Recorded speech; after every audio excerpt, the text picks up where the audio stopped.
Bismillahirrahmanirrahim. Walidzalika qila niku. Qala al-musannif rahimahullah. Walidzalika lan krana mengkono-mengkono napa niku wau an-tijarah mahakkur rijal niku. Qila dan ucapaken apa idza asna nalikani muji ala rajuli ing atase wong lanang sapa jironuhu tonggone rajul.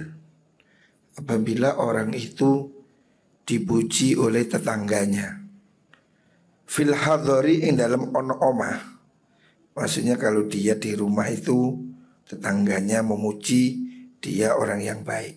Wa ashabu lan muji sapa pira-pira sahabate wong fis safari ing dalam pelungan. Kalau di perjalanan juga teman-temannya memuji kebaikan dia. Wa muamiluhu lan pira-pira kanca nyambut gawe man fis safari ya, fil aswaqi ing dalam pira-pira pasar. Kalau orang itu di rumahnya baik, di perjalanan baik, dan di pasar juga baik, maka falatasku moko ojo sambat siro fi solahi ing dalam bagusnya mengkono rojul. Berarti orang itu betul-betul baik ya. Orang baik itu tidak bisa hanya diukur waktu di rumah. Bapak, ada orang kalau di rumah itu baik, tapi kalau di perjalanan beda, kelihatan aslinya. Jadi orang kalau di situasi normal itu cenderung kelihatan ya normal. Tapi dalam perjalanan, dalam keadaan capek ya, dalam keadaan ini jauh dari keluarga, itu kadang orang berubah. Orang baik di rumah belum tentu baik di perjalanan. Makanya kalau kamu ingin lihat orang itu betul-betul baik, lihat kalau dalam perjalanan. Dia baik enggak? Sholat enggak? Sabar enggak? Yang ketiga, lihat kalau dia ada di pasar. Dia kalau dalam bisnis curang apa tidak ya. Sebab banyak orang ya mungkin ada, kalau di rumah baik, tapi kalau di pasar nyuri timbangan atau merepotkan orang, rakus ya. Jadi ukuran kebaikan itu tidak bisa dilihat dalam satu sisi. Jangan cuma dilihat penampilannya, jubahnya, tasbihnya ya. Lihat bagaimana dia mendapati urusan dunia. Kalau urusan dunia dia rakus, walaupun kelihatannya khusyuk, tapi curang ya, tidak ada gunanya ya. Jadi kesolehan itu tidak cukup hanya di masjid. Orang harus soleh di tempat kerja, di kantor ya. Sufi tidak hanya di masjid ya. Sufi itu bisa di kantoran, bisa di pasar ya. Bagaimana orang itu tetap menjadi baik meskipun tidak di masjid.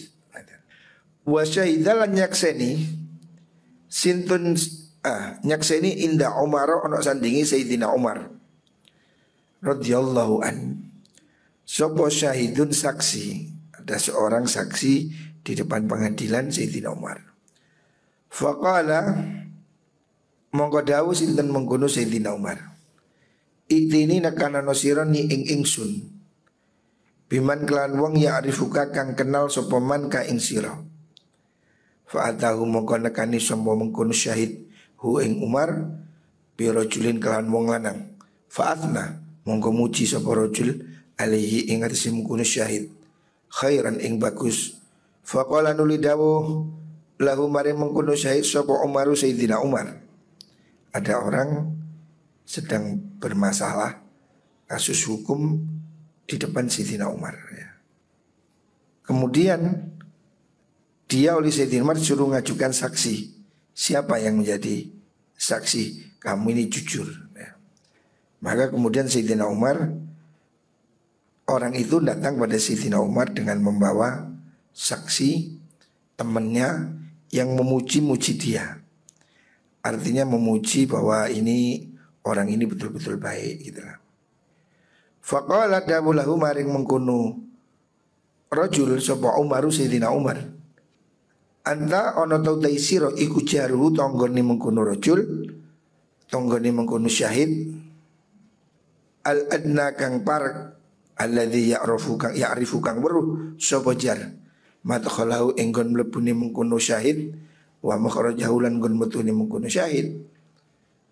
Ada orang mendatangkan saksi, ditanya, kamu kenal orang ini? Iya. Apa kamu tetangganya? Bukan. Faqala ngucap sapa mengkono rajul kuntu ana ingsun iku rafiquhu kancane mengkono rajul syahid niku wau fis safari dalam pelungan allati yastadillu kang nuduhaken sapa mengkono rafiq bihi kelawan safar ala makarimil akhlaki. Oh ngeten niki kuali. Faqala dawu sapa Sayyidina Umar kuntah ana to sira iku rafiqau kancane mengkono syahid fi safari dalam pelungan alladzi yastadilu kang nuduhaken sapa mengkono syahid bihi kan kelan mengkono safar ala makarimil akhlaki dalam ing atase bagusnya pekertine mengkono rajul. Apakah kamu tahu ya dia pernah pergi sama kamu dalam perjalanan dan akhlaknya terlihat baik waktu itu? Faqala ngucap sapa mengkono rajul la mboten.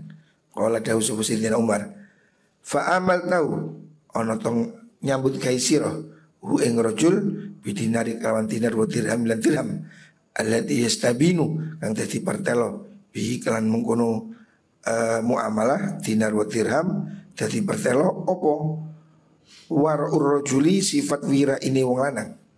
Qala ngucap sapa rajul la mboten. Qala muga dawu sapa Sayyidina Umar adzunnuka nyono ingsun ka ing sira ra'aitahu ningali sira ing mengkono rajul qaiman ing ngadeg fil masjid dalam masjid yuhamhimu haling gremeng maksudnya mendengungkan bil Qur'an iklan maca Qur'an yufidur ningluaken ra'sahu ing sirahe mengkono rajul tauran ra'sahu ing sirahe mengkono rajul tauran ing dalam zaman setitik yarfa'u ngangkat sapa rajul hu ing mengkono ra'su faqala ngucap sapa mengkono rajul niku syahid niku na'am nggih qala dawu sapa Sayyidina Umar idhab budal sira falasta muqarano sira iku ta'rifu kenal sira ing mengkono syahid au qala ta ngucap sapa Sayyidina Umar li rajuli maring mengkono wong lanang fatini nakana sirani ing ingsun biman kelang wong ya arifu kang kenal ngerti sapa man ka ing sira.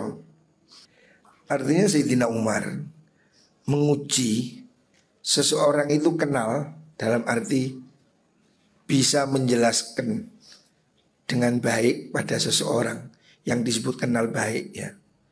Itu kalau dia pernah pergi bersamanya atau pernah dia berdagang dengan orang itu. Orang ini kalau cuma penampilannya di masjid itu bukan ukuran ya.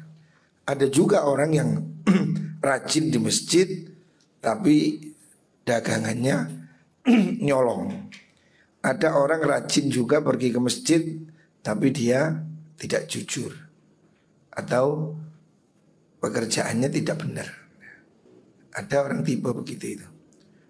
Saya dengar itu ada dulu penjual besi tua. Itu curangnya setengah mati. Besi dicampur batu, dicampur pasir, ya cepat kaya. Tapi setiap tahun pergi haji ya. Jadi tidak bisa diukur hajinya seperti apa, karena kelakuannya tidak benar.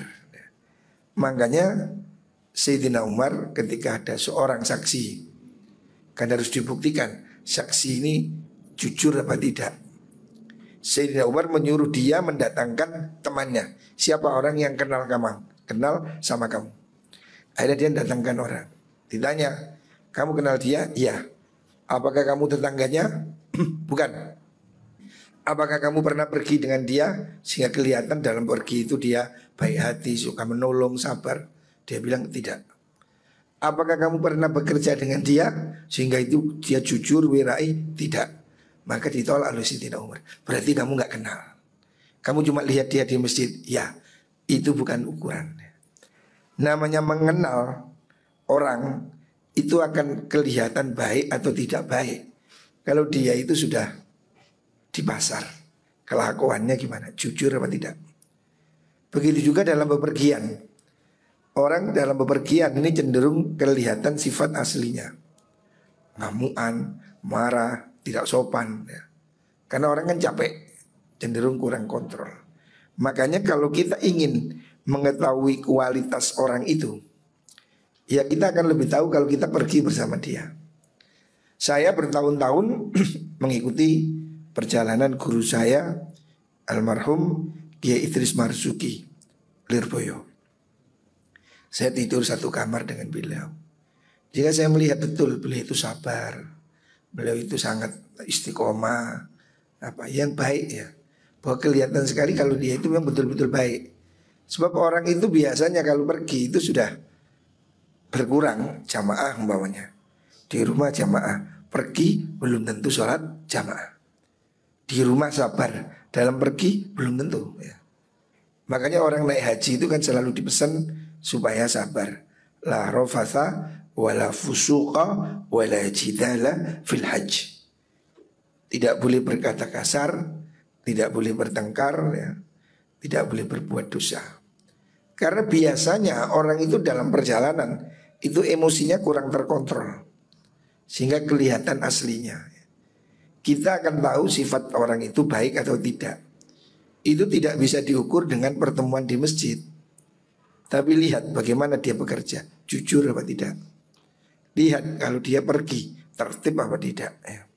Nah disitulah kebaikan orang. Jadi salah satu indikator seorang itu baik kalau dalam perdagangan, dalam bisnis, dalam urusan uang dia baik ya. Tapi kalau dalam urusan duit dia nggak jujur, dia bohong, dia curang, walaupun penampilannya seperti Syekh Siti Jenar, walaupun jenggotnya seperti kambing, ya jangan dilihat penampilannya. Lihatlah bagaimana dia berinteraksi dalam soal keuangan. Itu ukuran. Al-babul khamis, selanjutnya bab yang kelima. Dalam etika muamalah, etika bekerja. Fi syafaqatir rajuli ing dalam walase wong, fi syafaqatit tajiri. Alhamdulillah. Ing dalam welase wong kang dagangan ala dinihi ing atase agumane tajir fima ing dalam perkara yahussu kang tertentu apa mahu ing tajir wa ya umulan umum apa mah nyumambrai maksudnya berlangsung akhirat tahu ing akhirate mengkono tajir. Jadi Imam Ghazali seorang sufi besar yang menghabiskan hidupnya untuk kegiatan-kegiatan rohani ya, menulis, beribadah. Beliau masih memandang penting soal etika bekerja. Sebab manusia ini tidak akan lepas dari itu. Kecuali kalau dia lahir kaya raya, lahir sudah sultan, mungkin tidak butuh. Tetapi secara umum orang ini kan mesti perlu ekonomi, perlu bekerja, perlu mencukupi kebutuhan. Hampir manusia tidak lepas dari urusan ini. Makanya oleh Imam Ghazali ini dianggap penting. Dalam kitab Ihya disebutkan bab khusus. Ini sampai beberapa bab. Sekarang kita sudah masuk ke bab kelima dalam etika pedagang, etika bekerja. Bagaimana orang hendaknya menjaga agamanya. Perdagangan jangan sampai membuat orang lupa diri. Walaupun kamu bekerja, tapi ibadah jangan sampai ditinggalkan. Sebab kamu bekerja ini kan kebutuhanmu hidup. Tetapi kebutuhanmu hidup lagi setelah mati, ini jangan dilupakan. Makanya Imam Ghazali dalam bab kelima ini mengingatkan tentang etika seorang pebisnis, seorang pedagang ya. Di samping dalam bekerja dia harus baik, beretikat baik. Dia juga harus menjaga hati. Jangan hidup ini hanya ngurusi dunia. tapi uruslah perjalanan hidup setelah mati. Ya. Kamu di dunia bekerja, punya uang, ya terus untuk apa? Nah, pikirkan. Orang sekelas Hotman Paris umpamanya, itu kan sudah ada viral. Dia ingin pensiun. Dia sudah bosan dengan kemewahan perempuan. Mereka sudah menyadari bahwa hidup ini pasti berakhir. Ya. Kalau dia sadar, ingat dia milih jalan yang baik, nah itu untung. Tetapi kalau dia tidak sadar, mabuk terus terhadap dunia, bekerja tanpa ingat waktu, tanpa ingat ibadah, ya rugilah. Karena kekayaannya toh akan dinikmati oleh orang lain. Istri dan anak-anak ahli waris. Dia sendiri kekubur tidak bawa apa-apa. Makanya dalam bab ini Imam Ghazali ingin mengingatkan, kalaupun kamu bekerja, kalaupun kamu bisnis, silahkan. Kamu kaya tidak dilarang. Orang Islam kaya bagus, asalkan kekayaan itu digunakan untuk kebaikan. Yang tidak boleh itu lupa diri. Makanya dalam Al-Quran yang dikecam itu bukan kekayaan, tapi kelupaannya. Allah mengatakan alhaakumut takatsur hatta zurtumul maqabir. Kamu ini lupa diri, sibuk dengan kontestasi dunia.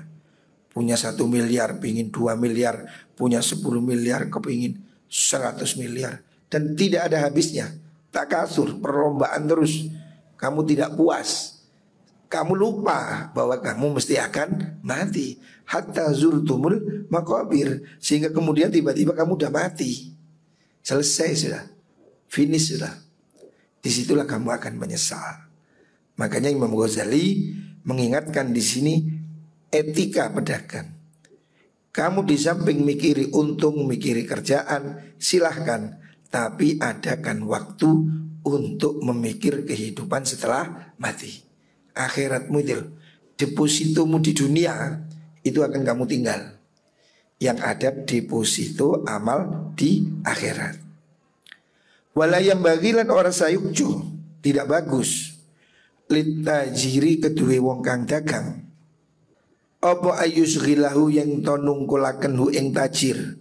Apa ma'asyuhu penguripan, pengupo jiwa atau pekerjaan nih mengkono tajir. An ma'adihi sangkin nggon baline mengkono tajir. Jangan sampai kesibukanmu bekerja melupakan akhirat. Fayakunu mongko ono opo umruhu umure tajir iku dha'ian sio-sio. Kalau kamu cuma ngurusi dunia, hidupmu akan sia-sia. Wa shafqatuhu lan perdagangan tajir iku khosiratan rugi. Kamu akan rugi pasti itu. Karena kekayaanmu itu akan kamu tinggal begitu saja. Belum tentu anakmu ingat kamu. Belum tentu istrimu masih mendoakan kamu. Kamu akan sendirian dan hartamu dinikmati orang lain.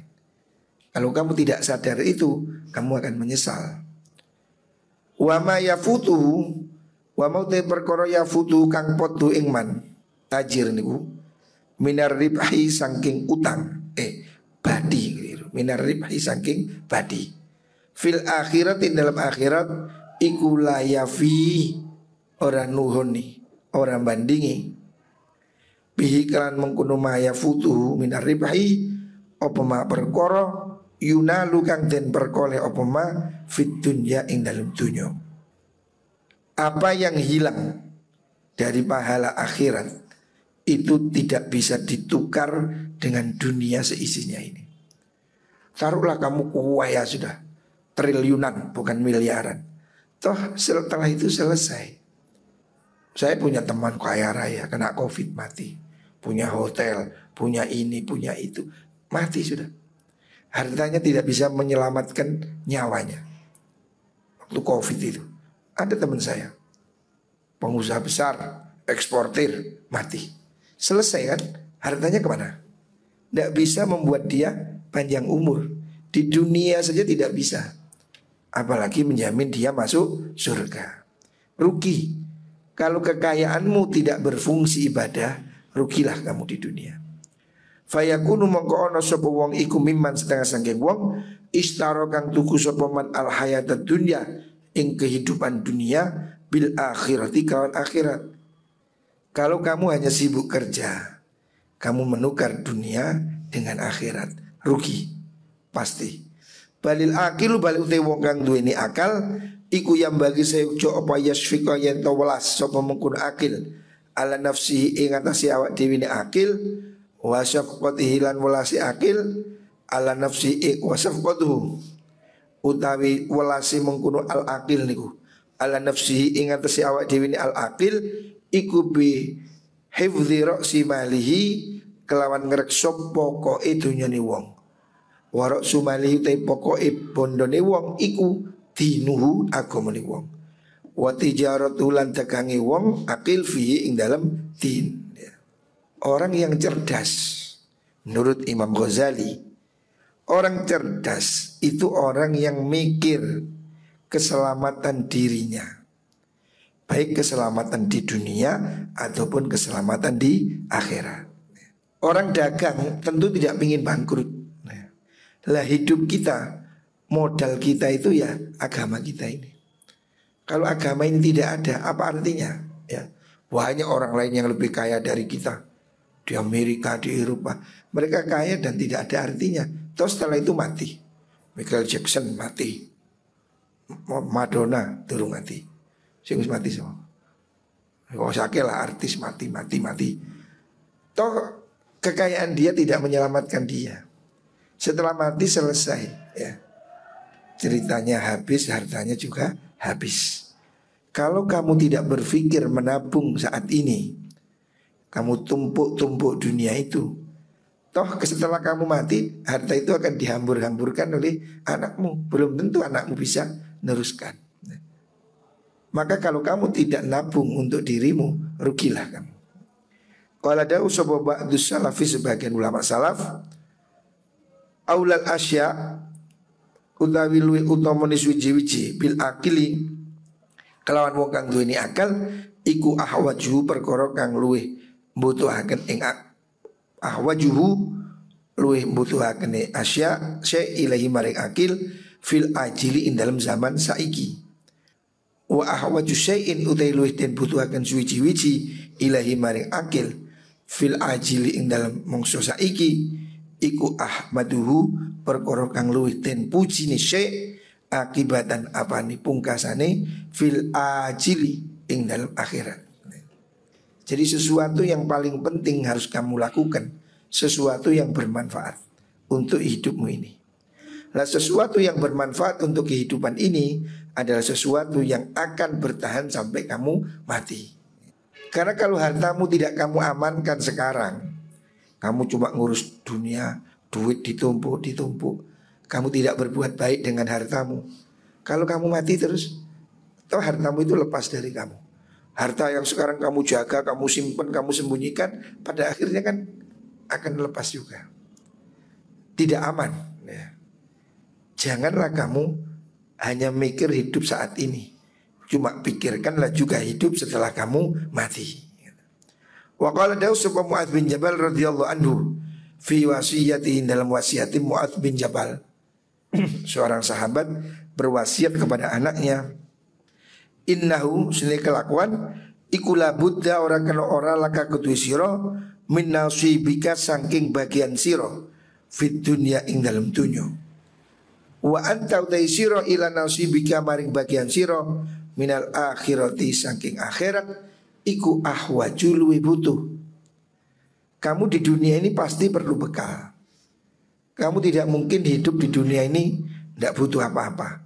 Kamu butuh mobil, kamu butuh rumah, kamu butuh uang dan macam-macam kebutuhan di dunia. Iya.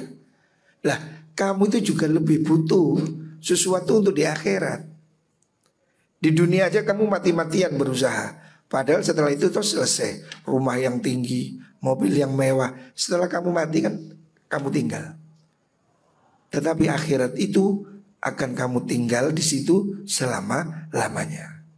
Maka mana yang harus kamu mulai? Fabda mongko ngawitono siro binasi bika kelawan bagian siro minal akhirat sangi akhirat. Kalau kamu harus menambah bekal, bekal akhiratmu dulu kan.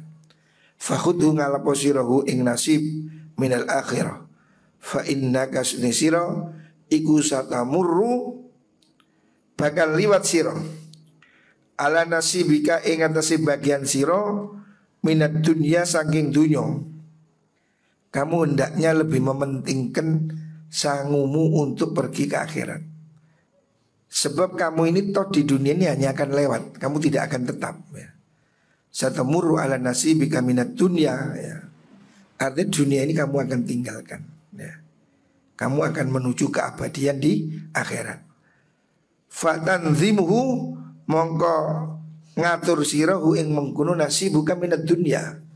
Urusan dunia secara refleks kamu pasti ya ingin menyelesaikan. Rumahmu bocor kan mesti refleks kepingin dandani omah.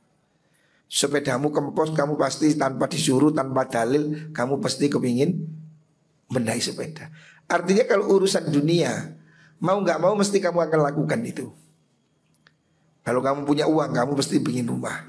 Kalau kamu punya uang kamu mesti beli mobil, beli sepeda dan seterusnya. Tapi belum tentu akhirat kamu pikirkan seperti itu. Padahal dunia ini kamu cuma lewat.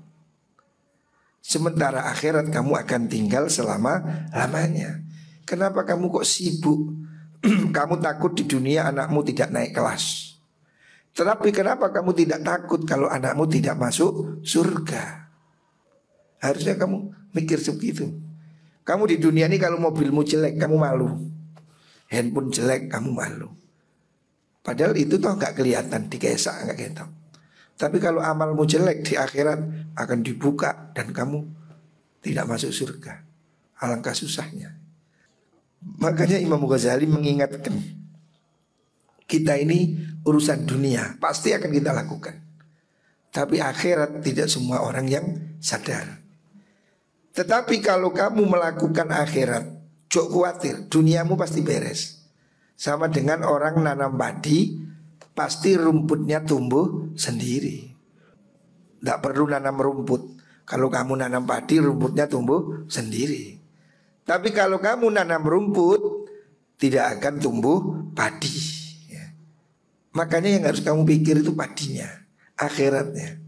Dunia ini mesti melok ya. Dunia ini mesti melok. Kalau kamu sungguh-sungguh beribadah, sungguh-sungguh berbuat baik, Allah akan beri kamu kecukupan di dunia ini ya. Urusan dunia ini akan otomatis jalan dengan baik ya. Sebaliknya kalau kamu cuma ngurus dunia, belum tentu akhiratmu baik.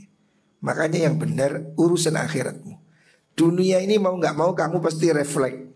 Semua orang pengen mobil baru, semua orang pengen handphone baru ya. Gak usah kok pikir, gak usah kok istikharoi beli handphone apa, gak usah. Lah kon duit mesti tuku iPhone. Nah, duit titik Oppo. Kan duit Mito. Ini otomatis ya. Orang soal dunia kon akan refleks menyesuaikan. Soal hidup mewah tidak perlu belajar. Saya tidak mengajari anak saya hidup mewah. Dia kalau nanti sukses, kaya, mewah sendiri. Saya ini oleh ayah saya tidak pernah dijak rekreasi ke pantai, tidak pernah. Tapi setelah saya punya uang, ya saya pergi sendiri. Pantai dimanapun saya sudah pergi. Di Indonesia atau di luar negeri. Karena saya sudah bisa pergi sendiri. Tapi kalau ngaji, seandainya saya sama ayah saya tidak dipaksa ngaji, ya goblok tenan. Seandainya ayah saya dulu tidak galak ngajari saya ngaji, ya mungkin hari ini tidak bisa apa-apa. Tapi kalau soal kerja, bapak saya tidak ngajari saya kerja. Ayah saya ngirim saya mondok ke Lirboyo. Lirboyo ini pondok yang tidak pakai celana seumur hidup. Siang malam sarungan dan tidak katoan, bebas. Demokratis ISIS. Saya tidak pernah dibelajari ekonomi, saya tidak pernah dibelajari manajemen. Tapi seiring waktu saya bisa sendiri. Karena apa? Ini kan kebutuhan hidup di dunia. Mau nggak mau saya belajar. Ya apa caranya ini? Saya dagang tebu, saya dagang cengkeh, saya pernah dagang pupuk, saya pernah dagang macam-macam ya. Perdagangan yang saya coba itu. Sampai saya berdagang di pasar modal. Nggak usah sekolah. Artinya bapak saya nggak usah maksa saya untuk belajar itu. Otomatis Saya belajar sendiri ya. Mungkin kebutuhan dewek ya. Urusan dunia ini kamu akan mesti mikir ya. Mesti kamu pikir dewi. Kamu dengan berkembang kamu akan setelah ini kamu mulai mikir rapi. Lalu rapi kan mikir nyambut gawe, mikir duwe anak dan seterusnya akan pecah sendiri ya. Seiringnya waktu dan takdir Allah rezeki akan datang. Tapi kalau soal agama, soal ibadah, kamu tidak dibiasakan, seumur hidup kamu tidak akan melakukan ya. Kalau ayah saya dulu tidak ngajari saya sholat tahajud, mungkin saya tidak pernah tahajud. Tapi ayah saya menyuruh saya tahajud, ayah saya mengajari saya sholat duha, ayah saya mengajari saya kebaikan-kebaikan. Itulah yang kemudian saya alhamdulillah merasakan kehidupan ini menjadi baik ya. Soal dunia, walaupun tidak diajar oleh ayah saya, bapak saya tidak pernah ngajari saya bagaimana kamu supaya pergi ke Amerika. Saya sudah pergi ke Amerika. Ayah saya tidak pernah mengajarkan saya kamu nanti pergi ke Inggris. Saya sudah pernah tinggal 2 bulan di Inggris. Jadi gak usah diajari, saya tahu caranya. Saya sudah 2 kali pergi ke Paris, saya sudah 2 kali pergi ke Spanyol, saya sudah pergi ke Barcelona, saya sudah pergi ke Granada, ke Eropa, mulai Perancis sampai ke Swiss, sampai ke Italia. Ayah saya tidak perlu ngajari saya soal itu. Saya bisa sendiri ya. Soal dunia otomatis iso. Tapi kalau soal agama tidak dipelajari, siapa yang mau pintar sendiri? Tidak bisa. Makanya Imam Ghazali mengatakan, kamu kalau harus memulai dari mana, urus agamamu, urus akhiratmu dulu. Dunia akan ikut ya. Dengan kamu jadi orang baik, soleh, kamu nanti pasti bekerja aja, bekerja dengan baik ya. Dan kamu akan mendapatkan apa yang kamu inginkan. Ojo khawatir ya. Ngaji mangan opo, ya mangan sego. Masuk kira mangan kita pak, ya, mangan sego. Ya buktinya ya, saya alhamdulillah pendidikan orang tua saya. Sejak kecil saya diajari ngaji, hafalan alfiyah, Fathul Mu'in, Fathul Qorib, semua saya mengaji ayah saya. Alhamdulillah. Mondok di Lirboyo, hafalannya alfiyah, Jawahirul Maknun, Ukudul Juman.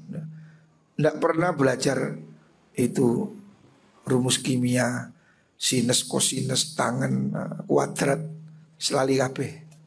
Yang penting kan duit-duit. Orang itu hidup ini yang penting cuma plus sama dengan, min sama dengan, bagi sama dengan, itu cukup. Matematika sudah ruwet-ruwet itu gak ganggu plus. Seumur hidup saya gak pernah itu. Yang penting kalkulator 5 tambah 5 tambah 10 tambah 5 sebenarnya doa ya, cukup. Artinya apa? Soal dunia ini akan terpikir dengan jalannya waktu ya. Dengan perjalanan waktu kamu pasti akan berkembang pikiranmu tentang ekonomi. Tapi kamu harus punya pikiran yang baik sehingga kamu bekerja yang baik ya. Contoh sederhana saya ini lah. Saya sejak kecil ngaji, mondok, tidak pernah belajar apa itu ilmu ekonomi. Saya pernah diundang ke UGM dengan beberapa gus, diundang ekonom senior di Jogja. Mereka mau mengajari kita manajemen, mau mengajari kita apalah bisnisnya. Saya bilang apa yang saya dibutuhkan bukan itu saya. Kalau manajemen saya bisa ngangkat manajer. Apa susahnya? Tidak harus loh saya harus belajar manajemen. Apa ya? Kita ini yang penting relasinya cukup, pengetahuan ada. Yang lain itu kan bisa bayar saya. Kaji Sukri itu buta huruf, supirnya insinyur, gak repot. Duit-duit. Saya mau panggil ahli manajemen gampang lah. Ini soal rezeki ini jangan jadi tujuan ya. Tapi pasti ya, secara otomatis orang hidup ini mesti cari rezeki.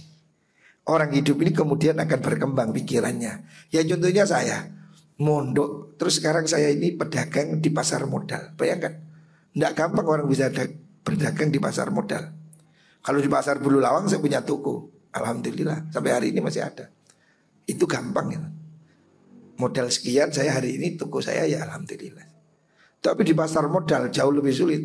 Saya harus belajar teknikal, saya harus belajar fundamental, saya harus belajar tentang tren, tentang cash flow, tentang arus modal asing, macam-macam. Itu yang tidak ada di pondok zaman dulu 11 tidak ada. Tapi ya perjalanan waktu saya belajar bisa. Bapak saya tidak pernah ke pasar, saya buka toko di pasar, bisa. Bapak saya tidak pernah ke pabrik, saya kerja di pelasemen, jual tebu, bisa. Ya. Ojo pusing ya. Kalau Allah bukakan pintu rezeki, kamu pasti bisa ya. Yang memberi rezeki itu Gusti Allah. Dalane macam-macam. Kemudian kamu menjadi ini, menjadi itu ya. Muka-muka semua dimudahkan oleh Gusti Allah.